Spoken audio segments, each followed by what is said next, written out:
Você seja bem-vindo ao nosso canal, seja bem-vindo ao nosso canal. Eu sou o professor José Emiliano, professor de Web3 e Solidity. Na aula de hoje a gente vai conversar um pouquinho sobre aspectos de implementação da linguagem Solidity para que você possa começar a escrever os seus smart contracts, tá bom? Vamos lá?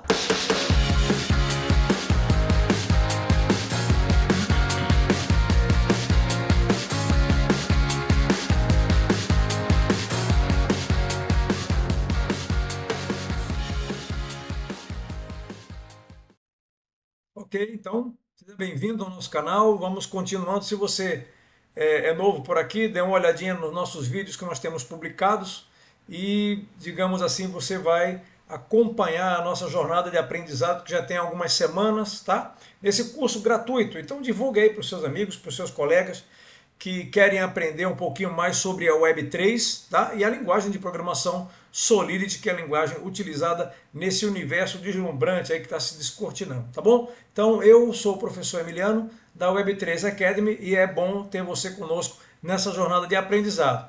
Vamos lá então, continuando.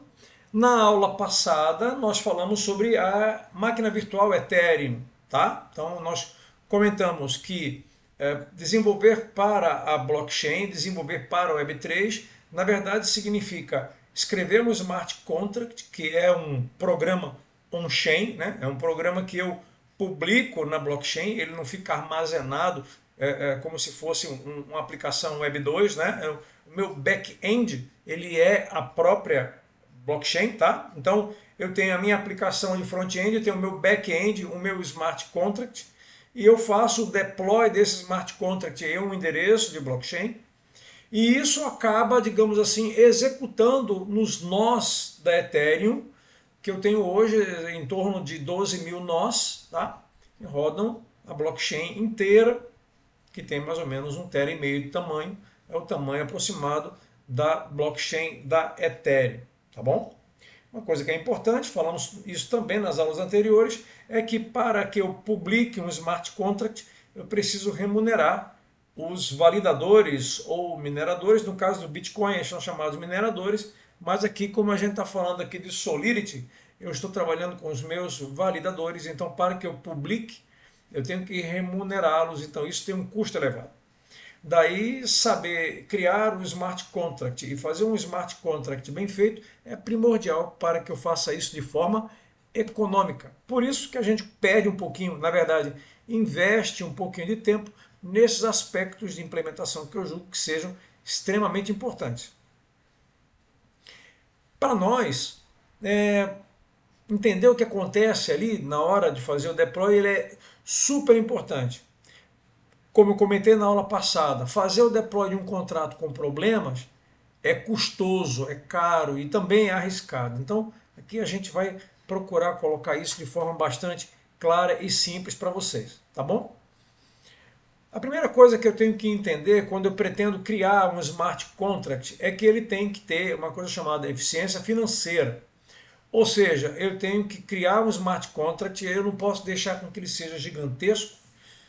Por isso eu posso utilizar bibliotecas prontas, tá? Como existem aí da Open Zeppelin, nós vamos ver mais adiante, de forma a que eu faça com que o meu opcode gerado aí por ocasião da compilação ele seja pequeno, porque com isso eu consigo fazer o deploy por um custo menor, tá? O meu contrato ele também tem que ser seguro e auditável. É uma boa prática você publicar um smart contract na rede de blockchain que você está trabalhando, né? E é importante que a gente coloque lá um contrato, claro, nós vamos ver isso na parte de técnicas avançadas, onde eu crio um contrato e utilizo um padrão de projeto que nós chamamos de proxy, para fazer com que aquele contrato possa ser atualizado. Eu posso fazer um upgrade dele, caso seja necessário, evitando perdas simplesmente por fazer o deploy de um contrato, um aperfeiçoamento de um contrato anterior no novo endereço sairia muito mais caro. Então, eu posso utilizar técnicas que a gente chama de proxy, onde eu posso publicar um contrato numa versão, publicar um contrato numa versão diferente, publicar um contrato e o usuário vai estar sempre interagindo com a última versão atualizada, tá bom? É importante eu entender que quando eu crio um contrato, eu utilizo uma função chamada construtor. E esse construtor ele é único. Em Java, por exemplo, eu posso ter mais de um construtor, mais de um método construtor. Aqui eu posso ter apenas um método construtor. Então eu tenho que observar o que esse construtor faz durante a inicialização do contrato, porque ele vai fazer isso de uma vez só. Tá? Então é muito importante que a gente preste atenção nisso. Tá bom? Nos tutoriais que a gente publicou aqui no nosso canal, falamos um pouquinho sobre ABI, tá? Que é justamente uma interface que permite, digamos assim, a integração de um front-end com um contrato ou de outro contrato, de um contrato com outro. Tá? Então, essa ABI, é interessante a gente entender o conceito dela, porque ela é super importante, super necessária para que eu faça o deploy de um contrato e permita que ele fale com outros. Tá bom? Vamos lá? Vamos lá. É importante a gente entender que Solidity tem aspectos que remontam aí à orientação a objetos. Tá? Quando a gente entende o paradigma de orientação a objetos, né, o paradigma OO, a gente consegue economizar código. E na economia de código, consigo fazer o deploy por um custo menor. Esse é um objetivo, fazer mais por um custo menor. Tá? Então, por exemplo, Solidity permite desenvolvimento modular. Solidity permite implementar estrutura de dados. Falamos sobre isso na aula passada, quando falamos sobre tipos de dados de Solidity. Tá? Que no caso aqui são arrays, structs, mappings, tá? Estrutura de dados. Ele implementa um conceito de interfaces através da própria ABI e ele permite também utilizar esses métodos que são específicos da OO, que são encapsulamento, polimorfismo, herança e sobrecarga de método. Tá bom? Tipos de variáveis. Quando eu falo de Solidity, eu tenho o que nós chamamos de variáveis globais e variáveis de estado, variáveis locais. Aqui, diferentemente de outra linguagem de programação, quando eu falo variáveis globais, eu estou me referindo a variáveis que têm a ver com a blockchain propriamente dita. Lembrando que a blockchain ela é como se fosse o nosso disco rígido de armazenamento permanente e caro de dados. Tá? Então, por exemplo, essas variáveis message sender, message value, block timestamp, block number, block tx origin ou tx origin, são variáveis, e eu vou mostrar aqui o emprego delas, que eu posso utilizar para recuperar informações da blockchain associada àquele contrato. Quem interagiu com ele, quando interagiu, qual foi a mensagem que a carteira enviou para o contrato. Tudo basicamente é o que consta aí nessas variáveis globais. Tá bom?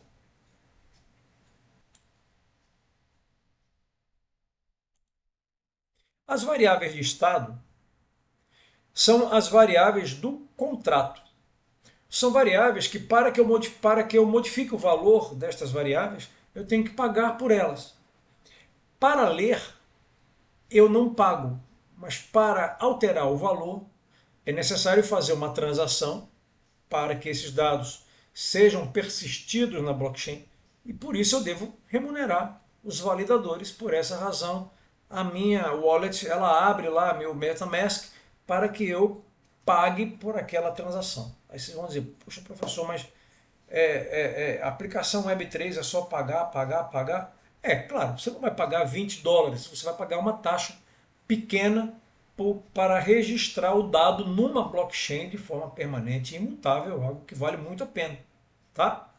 Então, digamos assim, variáveis de estado, elas são variáveis do contrato. Então, quando eu declaro um contrato e coloco as minhas variáveis como se fosse uma declaração de classe em Java, né? Eu coloco as minhas variáveis. Essas variáveis são chamadas variáveis de estado, são as variáveis do contrato, tá bom? Então elas ficam permanentemente armazenadas no storage ou na blockchain. São caras. Eu tenho um custo muito alto para, mas é o custo do armazenamento. Eu pago por isso mesmo, tá? E elas podem ser acessadas por qualquer função do contrato, mas isso depende do tipo de visibilidade que eu estou declarando para elas. São públicas, private ou internal, tá? Então, por exemplo, está aí uma declaração simples de uma variável de estado. As variáveis locais, assim como outras linguagens de programação também o são variáveis declaradas dentro de uma função. Tá? Então, variáveis globais estão no nível da blockchain, variáveis de estado estão no nível do contrato e variáveis locais estão dentro de uma função. Em termos práticos, elas ficam guardadas na pilha ou na memory, dependendo se ela for carregada inicialmente na carga do contrato ou não. Elas não são salvas na blockchain. Tá? São variáveis que custam pouco para utilizar. O custo de gas, se eu estiver manipulando variáveis locais, é muito menor do que o custo de gas, por exemplo, se eu estiver manipulando uma variável de estado ou variável do contrato. Tá bom? Então vamos pegar aqui exemplo depois. Então aqui no canto direito eu tenho aqui uma representação bem simples aqui, ó. Variáveis globais estão na blockchain, então aparece aqui em azul, ó, message sender. Então esse message sender aqui é uma variável global. O que aparece em vermelho são variáveis locais, variáveis que existem apenas durante a utilização, a chamada dessa função, chamada aqui minha função. Tá? E aqui eu tenho uma variável de estado. No caso aqui, o nome dessa variável chama-se valor contrato, né? É uma variável pública. Ela é uma variável de estado. Então, armazenar aqui é armazenar como se eu fosse armazenar no meu disco rígido. Tá? Então, o custo de armazenamento é maior. Tá? Qualquer transação, cálculo, etc., etc., que eu faça dentro de uma função envolve variáveis locais. Então, o custo no final da história acaba sendo um custo menor. Então, não é recomendável que eu faça operações diretamente envolvendo variáveis do contrato. Eu posso até fazer um cálculo aqui, mas no final eu restituo à variável final, a variável do estado, o valor desejado daquela função. Tá bom? Vamos ver um contrato com Solidity. Um exemplo. Então eu tenho aqui a primeira linha é uma declaração de licença. Então aqui quando eu declaro a minha declaração de licença, eu tenho várias licenças aqui, por acaso eu tenho GL, GLP, cadê aqui? BSD3, BSD4, MIT, Creative Commons, cara, tem uma série delas. O mais comum a gente utiliza e declara minimamente aí o básico, né? Que é o MIT, tá bom? A ESPDX, na verdade, é uma fundação chamada, uma fundação baseada no modelo do Linux, né? E ela quer dizer, SPDX é System Package Data Exchange, tá? Então é um padrão, né? É um padrão adotado aí, inicialmente criado aí pela ISO IEC 5962, tá? Bom, para nós interessa que é importante colocar logo na primeira linha do contrato o identificador do tipo de licença para o código que está sendo construído, tá? Pragma Solidity. Então essa palavra reservada pragma, ela define qual é palavra reservada pragma. Ela define qual é o compilador que eu vou utilizar, tá? Então estou usando esse chapeuzinho aqui, está dizendo que é uma versão de compilador superior à versão 0.8.0, tá? A depender da versão do compilador, eu posso ter mais ou menos recursos. Claro, eu sempre tenho que olhar qual é a última versão do compilador que está disponível. Hoje você pode usar 0.8.20, por exemplo. Mas para o nosso contrato inicial, você pode implementar esse contrato aí no seu computador e sem problema você vai ver ele funcionando aí com 0.8.0, tá? Eu tenho aqui a declaração do escopo do contrato, como se fosse Java mesmo. Contract, meu contrato. Lembrando que em Solidity o nome do arquivo não precisa corresponder ao nome do contrato. Então, por exemplo, eu posso ter meu contrato e o nome do arquivo ser contrato1.sol. Por uma questão de boa prática, é interessante que eu tenha o meu contrato, o arquivo, né, o contrato com o nome meu contrato, esteja guardado num arquivo com o mesmo nome, meu contrato.sol. Tá? A extensão .sol é a extensão da linguagem Solidity, tá bom? Então eu tenho aqui a declaração das minhas variáveis, tá? Então aqui eu tenho uma variável, como a gente viu anteriormente, uma variável de estado, uma variável do contrato, é chamado variável de estado. No meu caso, é uma variável string, né, uma variável de texto, ela é pública, está declarada aqui uma variável de texto, ela é pública e o nome da variável é nome, tá bom? Então aqui eu posso ter várias variáveis, dependendo do meu contrato. A variável pode ser uma variável de tipo simples de dados, tá? Um string, um address, um int ou int, ou pode ser um tipo complexo de dados, pode ser uma variável, um array de tamanho fixo, pode ser um array de tamanho variável, pode ser um mapping, tudo entra aqui como sendo variáveis, tá bom? O construtor, logo mais abaixo, ele inicializa o contrato. Então é nesse construtor que eu defino quais são os parâmetros ou as variáveis de estado que serão carregadas no momento da inicialização. Então, no nosso caso, eu estou aqui com o meu construtor passando parâmetros, um determinado valor, que eu alimento a minha variável nome, exemplificando aqui. Por último, as minhas funções. Claro, tem outros elementos que eu posso incluir também, mas vou falar sobre eles mais adiante. Inicialmente vamos falar dos elementos básicos. Tá? Então, as minhas funções, a última parte aí, funções. Então, nas funções eu declaro qual é a função, parâmetros que ela tem, a visibilidade daquela função, claro. Se é uma função visível de forma aberta, ela é pública. Se é uma função que é visível apenas dentro do contrato, ela é uma função private, é uma função privada. Tá? E aqui no meu caso, essa função definir nome me permite, depois do contrato deployed, alterar o valor que foi inicializado com o contrato. Então, um exemplo, um contrato bastante simples, tá bom?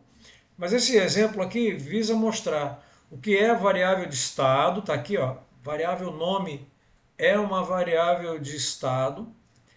Aqui dentro eu tenho uma variável nome inicial que eu aloco somente durante a utilização do construtor. Eu tenho aqui uma outra variável nome com underline aqui que eu aloco durante a execução da função definir nome, tá?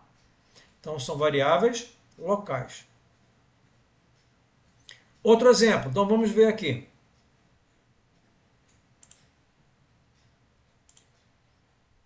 Então um contrato um pouquinho mais completo, tá? Onde eu tenho aqui, ó, declaração de visibilidade, tá ele aqui, tá? Contrato, a designação aqui do tipo de licença, a declaração do meu compilador, eu tenho o meu contrato estruturas. Tá aqui, ele aqui, começa aqui, fecha aqui embaixo, e dentro dele eu vou colocando inicialmente as minhas variáveis. Então eu coloquei uma variável de cada tipo, por exemplo, um array dinâmico, tá ele aqui, ó. Eu tenho um struct pessoa, eu havia falado sobre struct na aula anterior, você pode dar uma olhadinha lá, mas é um tipo de dado que me permite criar uma estrutura personalizada para guarda de dados. Então eu digo que um struct pessoa, ele é composto pelos, como se fosse uma subclasse, né? uma classe interna. Ela é composto pelos parâmetros nome e idade, tá? E eu guardo, aqui eu tenho um array dinâmico também de objetos pessoa. Um array dinâmico, inclusive público, de objetos pessoa. O nome desse array é pessoas, tá? E aqui eu tenho o meu mapping, né? Eu havia comentado também sobre mapping na aula anterior. Mapping onde eu tenho aquele par chave-valor. De um lado eu tenho o endereço e no caso aqui o saldo. Então esse exemplo está dizendo o seguinte: todo endereço que interagir com esse meu smart contract, eu tenho o saldo associado a ele, vinculado ao smart contract. Pode ser um valor de depósito. Claro, vamos ver exemplos mais complexos adiante, tá bom? Mas só para vocês entenderem, é um mapeamento chave-valor, tá? Então eu tenho as minhas funções. Então inicialmente eu declaro as variáveis, todas essas variáveis com mapping inclusive, né? São variáveis que fazem parte das variáveis do contrato, variáveis de estado, tá? E essas variáveis de estado, elas são alteradas em função dessas funções aqui, ó. A função adicionar número, chamando essa função, passando como parâmetro um valor, eu acrescento, o array números é um array dinâmico, usando o método push, eu coloco um elemento dentro do array, tá? Mesma coisa pessoas, como pessoas é um array dinâmico, eu coloco lá adicionar pessoa, passando os parâmetros nome e idade, e essa função vai colocar aqui através de push uma instância, vamos entender assim, pessoa, né, desse strut, dentro desse array dinâmico de pessoas. Tá bom? E aqui, atualizar saldo, eu posso pegar um endereço de alguém, né, uma pessoa que interagindo com o contrato e passar aí um valor, digamos assim, para ser armazenado dentro dessa variável. Claro, é um contrato que não tem uma função específica, é um contrato apenas de demonstração para vocês entenderem como que funciona a questão de estruturas de dados. Tá bom? Vejamos então como que Solidity implementa os aspectos de orientação a objeto. Primeiro deles, polimorfismo. O que é polimorfismo? É a capacidade que eu tenho de ter vamos entender o conceito de um modo geral, tá? Polimorfismo é a propriedade que tem um elemento de implementar funcionalidades semelhantes, a mesma funcionalidade, de forma diferente. Então vamos dar um exemplo. Eu tenho aqui um contrato que declarado no escopo, né? Ele obrigatoriamente tem que ser declarado como um contrato abstrato, tá? Então eu tenho aqui um contrato, tá eu omitido aqui por uma questão de espaço, eu omiti aqui o meu SPDX, né? Então tá lá, Pragma Solidity Abstract Contract Animal. Então eu estou dizendo que o contrato animal ele é um contrato abstrato, tá? E ele tem dentro dele uma função emitir som. Como o contrato é abstrato, essa função ela é pública, ela é virtual e ela retorna um valor que está armazenado em memória, tá? Bom, então para ficar mais claro aqui eu vou mostrar para vocês como seria esse contrato aqui, né? Então eu tenho um contrato abstrato, que é esse contrato aqui, animal, tá? Ele tem um método abstrato também, chamado emitir som, e eu tenho, no caso aqui, uma herança, né, e me permite, por polimorfismo, que esta função emitir som seja executado de uma forma quando o contrato é o contrato cachorro ou quando o contrato é o contrato gato, tá? Então, digamos, voltando aqui ao nosso código,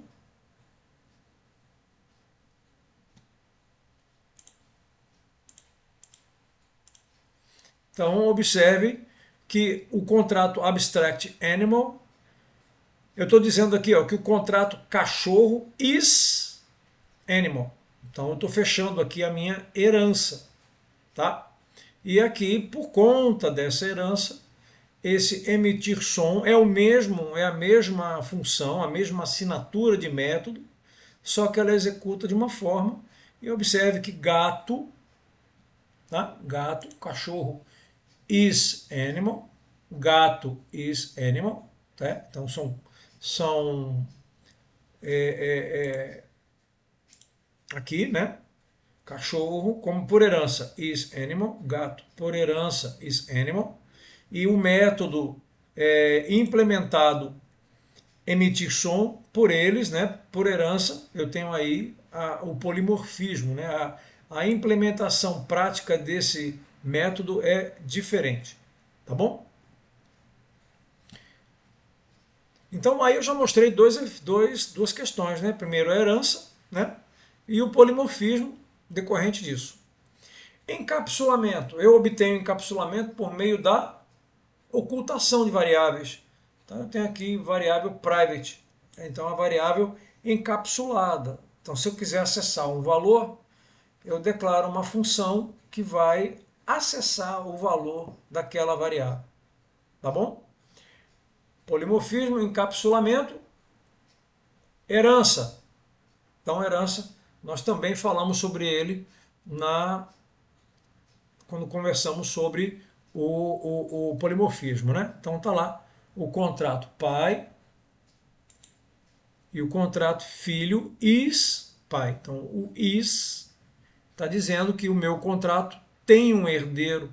Então esse contrato filho ele herda as funções da variável pai, inclusive os atributos das variáveis locais. As variáveis de estado, locais não, perdão, variáveis de estado do contrato. Então observe que o contrato pai tem uma variável local chamada nome, uma variável local, perdão, uma variável de estado chamada nome. E essa variável nome, que é uma variável de estado do contrato, ela já foi definida.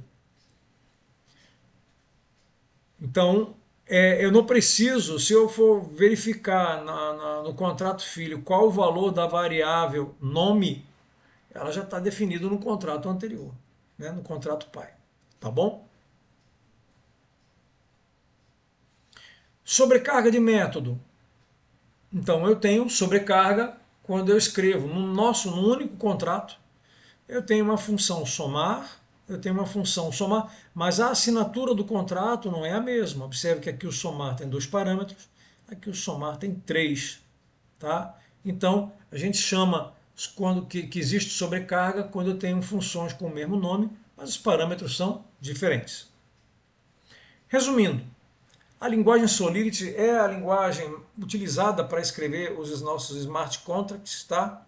E ela possui uma estrutura muito semelhante à linguagem Java, é fortemente tipada e oferece suporte à estrutura de dados, né, como arrays, struts ou mappings, suporta propriedades que são da orientação a objetos, né, como polimorfismo, herança, sobrecarga de método e tudo mais. E claro, se eu utilizar corretamente essas técnicas, eu vou conseguir escrever códigos com bytecode mais enxutos e códigos, consequentemente, mais baratos. Tá bom? Então eu espero que tenha sido claro para vocês esses conceitos.